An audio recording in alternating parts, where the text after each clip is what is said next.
Hi Pisces, welcome back to the Astrology 33 channel. This is your May 2025 tarot reading. Thank you to those of you who have liked, viewed, shared, and subscribed to the channel. I appreciate all of that. For those of you new to the channel, as far as what may inform us, the Celtic Cross spread as always, and I also pulled the 4 Agreements and Wisdom Oracle card for you guys. We're actually going to start the reading off by rolling those astrology axes in front of us to get an idea of where your focus should be as far as that goes.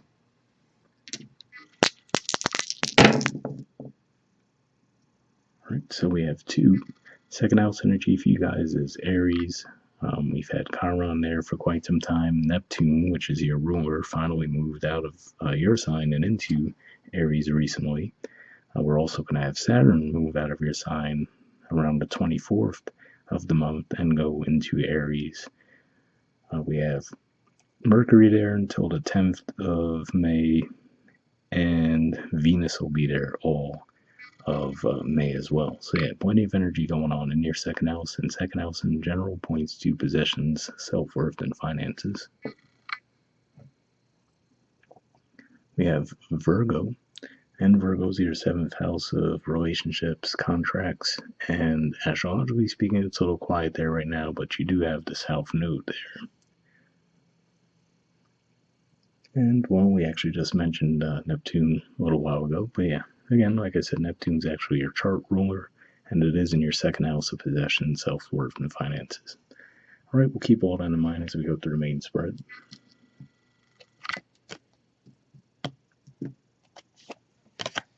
In the main situation position, we have the 2 of Cups.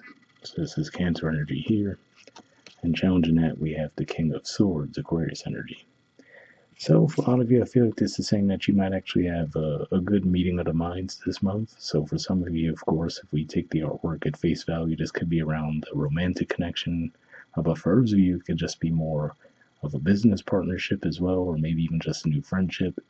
But with this coming up in the challenge position, I feel like this is saying the challenge is to get out of your head around the situation, right? So even though things might flow well between the two of you, you might get into this mode of overthinking it.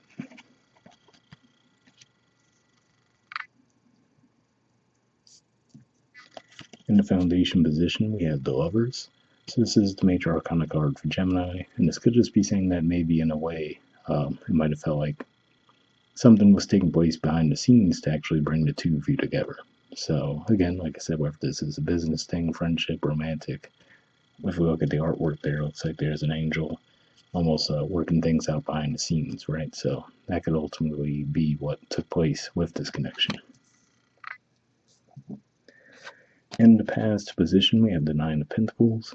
So this is Virgo energy here, which we also saw with your dice. And this could just be saying that in the past you were really just embracing independent energy. So maybe for some of you, that's why you're starting to overthink the situation, right? Because you're like, okay, if I'm used to doing my own thing, do I have the space for a romantic partner right now, right? Or do I have the space to have a business partner when I've just been doing my own thing? So these could be the things that you're evaluating right now.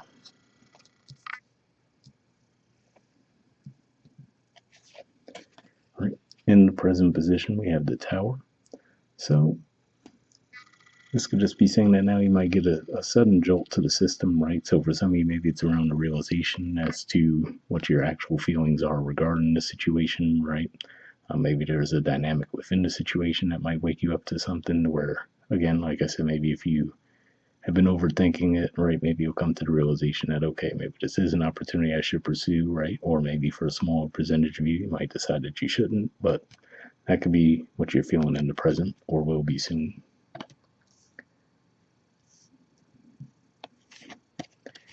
Right. In the near future position, we have the 3 of Wands.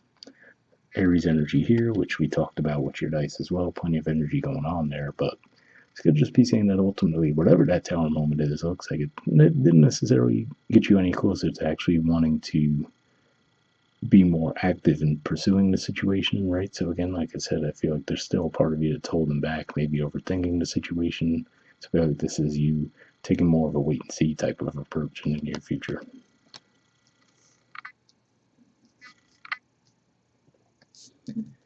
Right, in the position of your influence in the situation, we have the Page of Swords.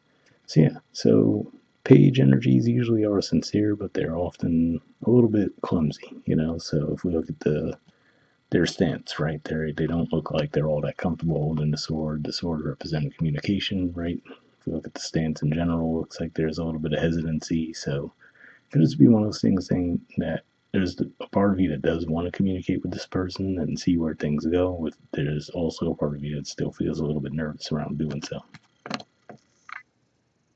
In the environment position, we have the moon. So two things come to mind when I see this card in the overall context of the reading. For some of you, this is your energy, right? And this could just be saying because you feel like you're not seeing the situation clearly, that could be what's leading you to hold back at this time. But what I'm getting more so with this could just be saying for whoever's in your environment, the way you're approaching this could be causing them confusion, right? Where they're like, what's Pisces' deal? Are they in? Are they out? What's going on? So that's what I'm seeing with that. All right. In the hopes or fears position, we have the Page of Wands. So yeah, ultimately, I feel like this is a hope for the majority of you, even saying that part of you really does want to pursue this and see what happens, right? But again, like I said, it looks like you've maybe just been so accustomed to doing your own thing that you're not sure if it's really something you're ready for.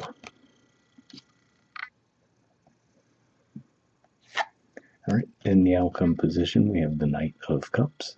So yeah, so to me, this says that ultimately you will get to the point where you decide, yes, you know what, I am willing to give this a shot, right? Like I said, whether it be a new friendship, romantic connection, business partnership, you name it.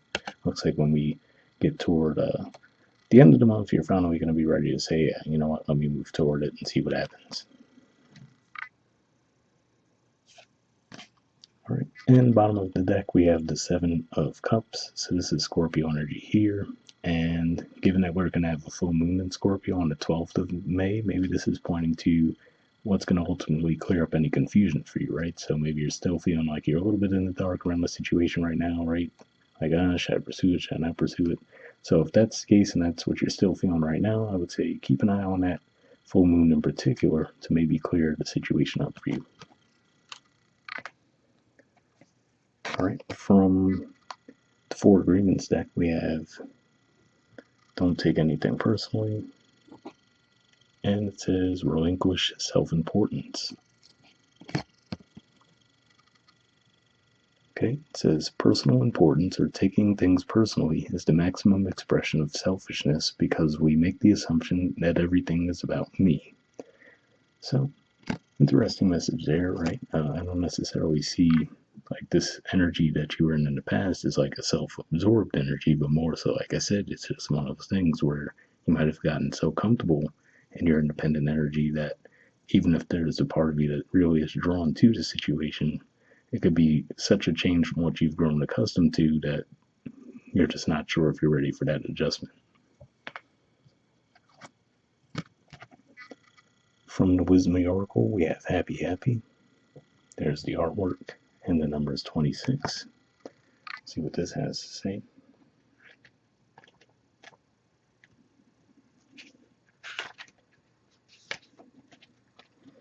All right, essential meanings says joy and contentment, a sense of fulfillment, a feeling that all is well. The Oracle's message, your desires are effortlessly fulfilled now. Find joy in the present moment, whatever is happening, and be satisfied with things as they are. You're free from the shackles of longing and able to experience the liberation that comes from actually being happy moment to moment, for you have chosen happiness over yearning for it.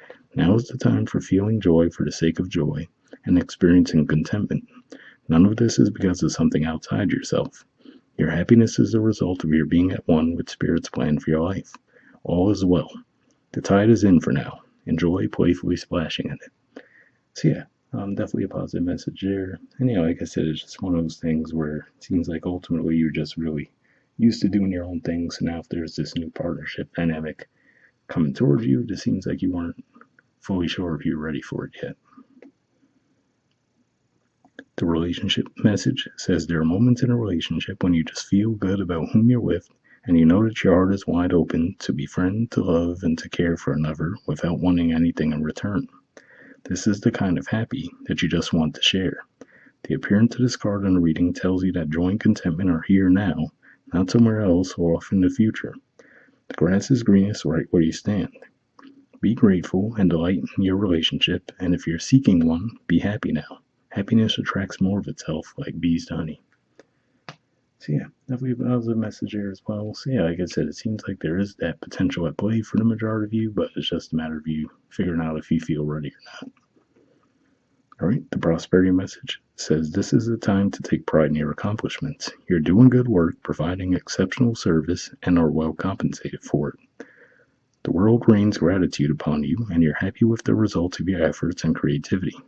Isn't it amazing to consider all that you have done? Remember your partnership with Spirit in this moment, too. Your soul has always known you could accomplish anything if it brought you joy. So, yeah, definitely a positive message there as well, especially if you have built something for yourself on more of a solo journey, right? And now, if you do feel ready to integrate another person into the dynamic, it looks like you have positive support there as well. So, hope it resonates with you guys. We're up there, and I'll see you all next month. All right, bye.